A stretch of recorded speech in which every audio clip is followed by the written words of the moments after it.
இப்போ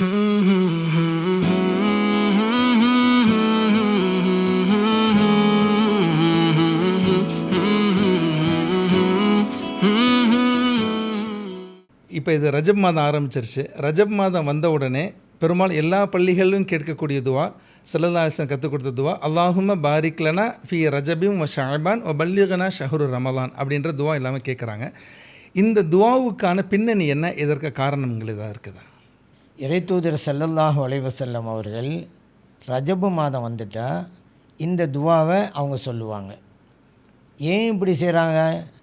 இப்படி ஒரு துவாவை ஏன் செய்யணும் அப்படின்னு கேட்டால், இதோடைய மீனிங் அல்லாஹும்ம பாரிக் லனா ஃபி ரஜபின் வ ஷஅபான், இறைவனே எங்களுக்கு இந்த ரஜபு மாதத்திலும் ஷஅபான் மாதத்திலும் பரக்க செய்வாயாக. வ பல்லிகனா ஷஹ்ர ரமலான், ரமலான் மாதத்தை அடைகின்ற நற்பாக்கியத்தை எங்களுக்கு தருவாயாக. இதுதான் இதுக்கு அர்த்தம். இதிலேயே நம்ம வழங்கி கொள்ளலாம் ஏன் நபி ஸல்லல்லாஹு அலைஹி வஸல்லம் அவர்கள் இந்த துவா செஞ்சாங்கன்னு.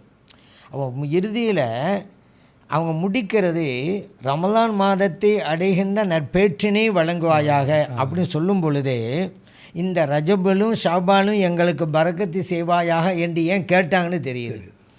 இந்த பரக்கத்து அப்படிங்கிறதுக்கு நேரடியான தமிழ் சொல்ல முடியும். ஏன்னா ஒரு விரிந்த பொருளை கொண்ட ஒரு வார்த்தை தான் பரக்கத்து அப்படிங்கிறது.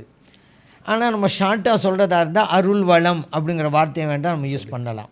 இப்போ ரஜபு மாதத்திலும் ஷாபான் மாதத்திலும் எங்களுக்கு இறைவனே உன்னுடைய அருள் வளத்தை வழங்குவாயாக, ரமலான் மாதத்தை அடைகின்ற நற்பாக்கியத்தை தருவாயாக அப்படிங்கிறது. அப்போ ரமலான் மாதத்துக்கு முன்னால் 2 மாதங்கள் ரஜபு ஷாபான், இதில் அருள் வளத்தை தருவாயாக அப்படின்னு கேட்குறான்னு சொன்னால் ஏன் கேட்க சொன்னாங்க, எதில் கேட்க சொன்னாங்க அப்படின்னு வரும்பொழுது குறிப்பாக ஒரு 3 நாம் எடுத்துக்கொள்ளலாம். ஒன்று உடல் நலம், உடல் நலத்திலே எங்களுக்கு பரக்க செய்வாயாக. இன்னொன்று பொருளாதாரம், எங்களது பொருளாதாரத்திலே பரக்க அப்படி செய்வாயாக. இன்னொன்று நேரம் காலம், இதிலும் பரக்கத்து அபிவிருத்தி செய்வாயாக. ஏன்னா இந்த 3மே தேவைப்படுது ரமலான் மாதத்துக்கு. ரமலான் மாதம் அப்படிங்கிறது மிக புனிதமான மாதம், மனிதனை புனிதனாக்குகின்ற மாதம், இறைமறை வேதம் அல் குர்ஆனை இறைவன் வழங்கிய மாதம்.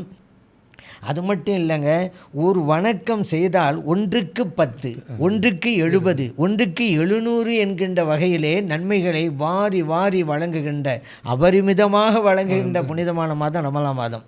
இதை அடைவதற்கு நம்மை தகுதியாக்குகிற ஒரு பிரார்த்தனை தான் இது. ஏன்னா உடல் நல்லா இருந்தால் தான் நம்ம வணக்கம் செய்ய முடியும்.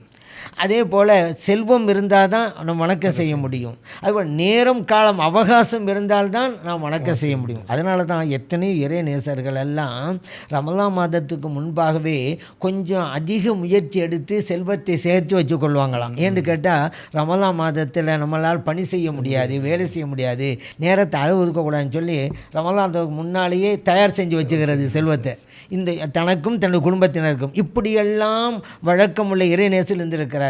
அதனால தான் நபி ஸல்லல்லாஹு அலைஹி வஸல்லம் அவர்கள் இந்த துவா கேட்க சொன்னாங்க. இந்த 3மே ரமலானுக்கு தேவைங்கிறதுனால.